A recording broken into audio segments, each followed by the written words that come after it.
It had been a few weeks since Hoppity Hooper, Fillmore the Bear, or even Professor Waldo Wigglesworth had come up with an ingenious scheme to make money. Well, perhaps I'm losing my grip, fellas. Oh, say not so, Uncle Waldo. But Hoppity, we're down to our last cent. Our last cent? See? You be holding out on me, Finster. Hand over that penny. The name is Fillmore. What do you want a penny for? I'm going to put it to good use. Are you going to open a checking account? No, I'm going to weigh myself. Yes, I'm going to cut down on starches. That'll be easy. Why? 'Cause we don't have any money to buy starches with. Now, wait. I can see it now. Me too. It says 163 pounds. No, do you know why people put money into these scales? To see how much they weigh. So they can cut down on their starches. No, it's to get these little cards that tell them their fortunes. People will pay any kind of money to look into the future. Why, this scale must be full of money. Yes, that's what we'll do. Bust the scale. No. I, Waldo Wigglesworth, am about to become a seer. Huh? I'm going to deal in metaphysics, hypophysics, mediumistics, spiritism, occultism, divination, theosophism, telepathism, mysticism. Put them all together, they spell money. Money? With my extrasensory gifts, we'll make $1 million.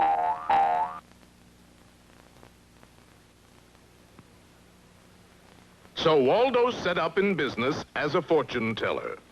Now, Hoppity, I need your help. Sure. You get under this table, and when I give you the cue, you rap 3 times, like this. You sure this isn't cheating, Uncle Waldo? Hoppity, don't you trust your own uncle? Well, sure, Well, but... that's settled. Now, you, Fensdorp, you put on this sheet, and when I say, will the spirit guide materialize, I want you to walk through this door. Okay, Waldo. Right this way, gaze into the future, answer all your vital questions. Who will be the next wrestling champ? Is Amalgamated Yo-Yo going up or down? Will it rain tomorrow? Ask the spirits. They know all. Hurry.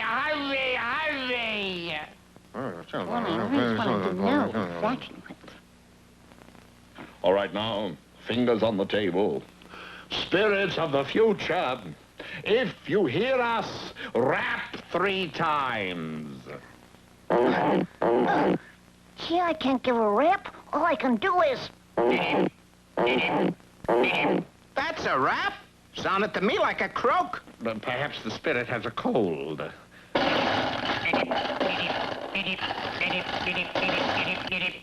You faker. You planted a frog under the table. Amazing. He must have been placed there by the spirit guide, Mojambo. Mojambo? Yes. Oh, great Mojambo, spirit guide, will you please materialize? Ooh. Oh. That's very good, Fillmore. That just looks like a big bear with a sheet over to me. Oh, the nonsense. If it's a real ghost, let's see you walk through it. Walk through it? Why should I? Go on, you phony. Well, if you insist. Get ready to run, Fillmore. The natives are getting restless. But when Waldo approached the mysterious figure... Oh, my goodness. I did walk through him. Ghost! A real life ghost! Hey, ghost! Has Fillmore really turned into a ghost? Be sure to see our next episode, Spook Watchers, or Let's Join the Ghost Guard. In our last episode, Waldo went into the ghost-making business. He disguised Fillmore by putting a large sheet over him. But then a strange thing happened. Oh, great Mojambo spirit guide, will you please materialize? Go on, that looks to me like just a bear with a sheet over him. Woo! You did that rather well, Fillmore. It don't scare me. If it's a real ghost, why don't you walk through it? Well, if you insist. Get ready to run, Fillmore. The natives are getting restless. Oh, my goodness. I did walk through him. It's a ghost! Fillmore, old friend. Hoppity, I can't believe it. There he was a couple of minutes ago. Firm, substantial, and now he's nothing more than mere ectoplasm. Look! Sorry, old man. That's Fillmore. Then you're alive. Then who is this? Ah! It's a ghost! I know that, but who is he a ghost of? Or a ghost of who? That's whom? Well, I could be. Napoleon? But then again, I could be Henry VIII, Washington, Bullwinkle, Caesar, Frankenstein. Ooh. I rather like this one, don't you? Can't you go back to the way you were before? I mean, just simple ectoplasm. Ooh, you humans are all alike. No imagination. Or maybe you could just go back to wherever you came from. But I like it here. You're not suggesting you don't approve of my company. Oh, you misunderstood, Hoppity, Mr. Ghost. We want you here. All right, then. Feeling unwanted just makes me furious. Oh, I just want to be loved. You're loved! You're loved! So it seems that our friends were stuck with a ghost. We've got to get rid of this ghost, Fillmore. It's just unnatural, a grown fox going around town with a ghost. Unnatural, heck. It's creepy. You called? Say, isn't that a friend of yours over there? Faster, Fillmore. I think we've lost him. Yeah, I don't see him chasing us. Boo.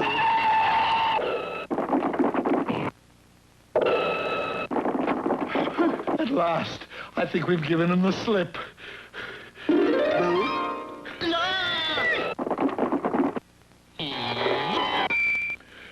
Hoppity, do something. We're trying to get away from that ghost.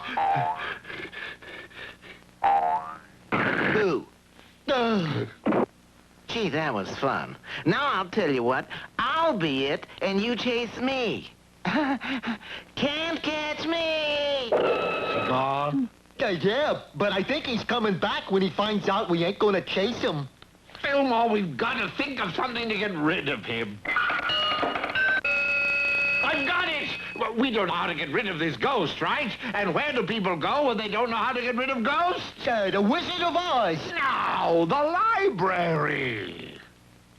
Ah, here it is, in a translation from the Transylvanian. It says, take a cane, twirl it 3 times over your head, and point it at the ghost. Then say in a loud, clear voice, go away, ghost, we don't want you here. Don't bother to pack, just disappear. That makes sense. Don't know why I didn't think of it. So Waldo tried out the spell on their unwelcome visitor. Go away, ghost. We don't want you here. Don't bother to pack. Just disappear.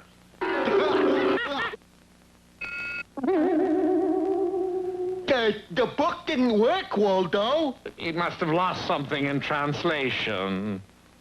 Goodness. Now Waldo, Hoppity, and Fillmore have 2 ghosts on their hands. If Waldo keeps this up, there could be an epidemic. Tune in to our next episode. A haunting we will go, or the ghost is clear. Last time, you remember, our friends were using a spell to try to get rid of a bothersome ghost. Waldo waved a cane over his head 3 times and said, Go away, ghost. We don't want you here. Don't bother to pack. Just disappear. The book didn't work, Waldo. It must have lost something in translation. It certainly had. For now, instead of having one ghost, our friends had two, named Wilbur and Claire, a sort of his and hers. I think you better put that book away, Waldo. We're liable to have an epidemic. No, wait, all is not lost. We still have Professor Waldo Wigglesworth's motto to fall back on. What motto? If you can't lick 'em, join 'em. We're gonna join the ghosts? That means we'd have to... Well, not exactly join them, use them is more what I had in mind. If you can't beat them, use them is my motto. But how? Well, now, let's see. There must be some way to take advantage of a couple of ghosts. Maybe we could use them to haunt people with. You know, we could... I've got it! We could rent them out to haunt people with. Waldo, that's what I said. I I said... don't know why I didn't think of it before. It's natural. Everybody has someone they'd like to haunt. Do you think $10 an hour is too much? So Waldo went into the haunting business and took a small ad in the Wisconsin Gazette.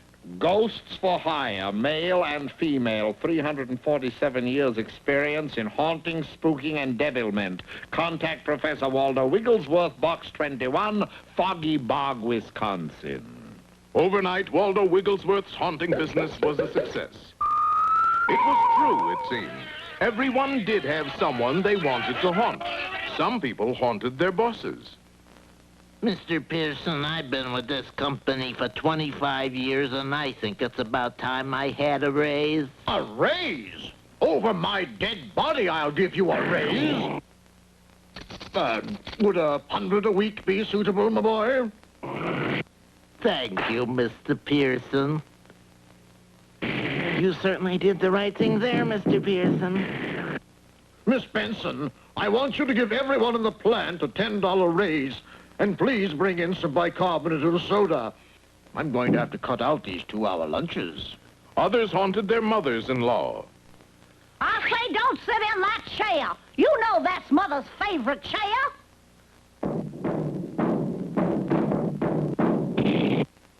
Hello, baby. It's a ghost.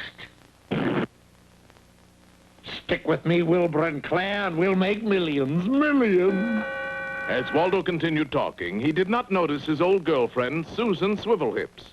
And to complicate matters, Wilbur at that instant disappeared, leaving Claire, who had changed into a dazzling female, hanging on Waldo's arm. Waldo Wigglesworth, who is that woman? Woman? Oh, you mean Claire. Susan, I'd like you to meet Wilbur. Wilbur, where are you? Claire, where did Wilbur go? Claire. I'm waiting, Waldo. Well, you see, Susan, Wilbur and Claire are ghosts. Wilbur just disappeared, and Claire changed herself into the ravishing creature you see here. You must be out of your gourd to expect me to believe a story like that. Did you get the license number of that truck that hit me? Pardon me, young lady, but is that old man bothering you? You can say that again. You should know better than to try to accost a young lady, a man of your years. Come along, miss. Oh, you poor, poor man. Well, it's all your fault, appearing and disappearing, and now Susan's got off with Wilbur and won't speak to me. Well, just look at it this way. You've lost a girlfriend, but you've gained a ghost friend. Well, Waldo may have gained a ghost friend, but what about Susan Swivelhips? Tune into our next episode. Who's haunting who, or which is which? In our last episode, Susan Swivelhips chanced upon Waldo and Claire the ghost walking down the street and became extremely jealous.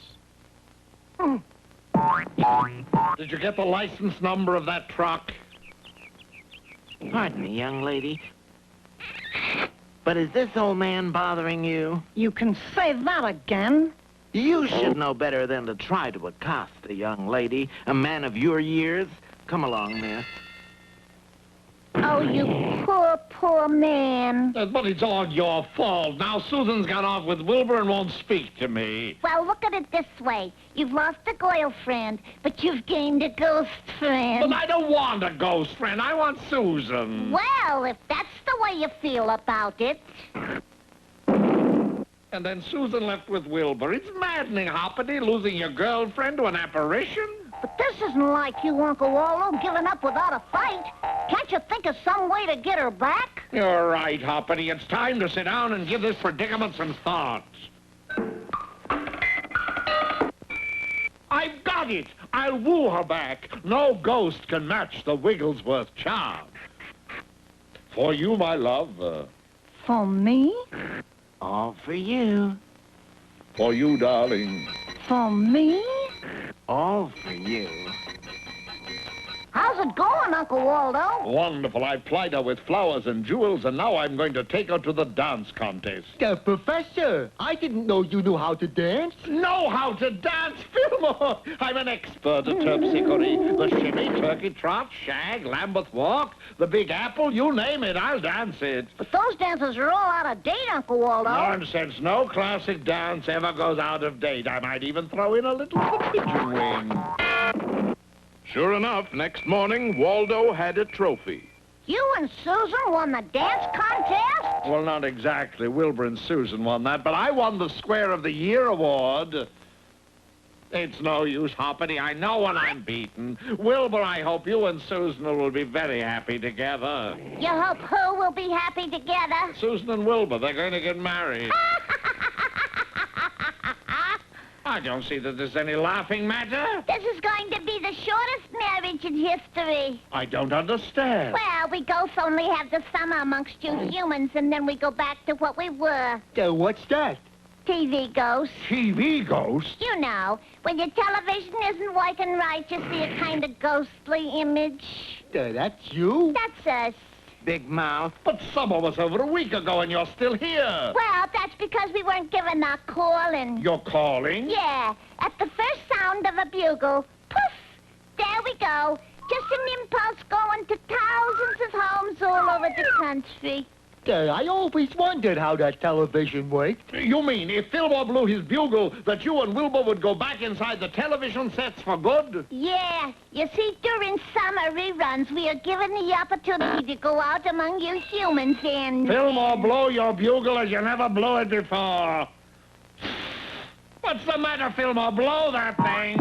I don't know, Professor. I just don't seem to be in the mood. Confound you, Fillmore. You're always blowing that infernal bugle when it's not wanted, and now when it's a matter of life and death. Professor, I am an artist. Then we artists have to have inspiration. You blow that thing or I'll brain you. What do you think of that? It's very inspiring. Well, here we go, kid. Back to the land of situation comedy. And all the news that's fit to see. Doctor, lawyer, private eye. Package shows that sponsors buy. Ratings go up, ratings go down. But TV ghosts are always around. This program was brought to you by... Gee, we missed the commercial. Never mind. There'll be another one along soon on the next episode of The Adventures of Hoppity Hooper.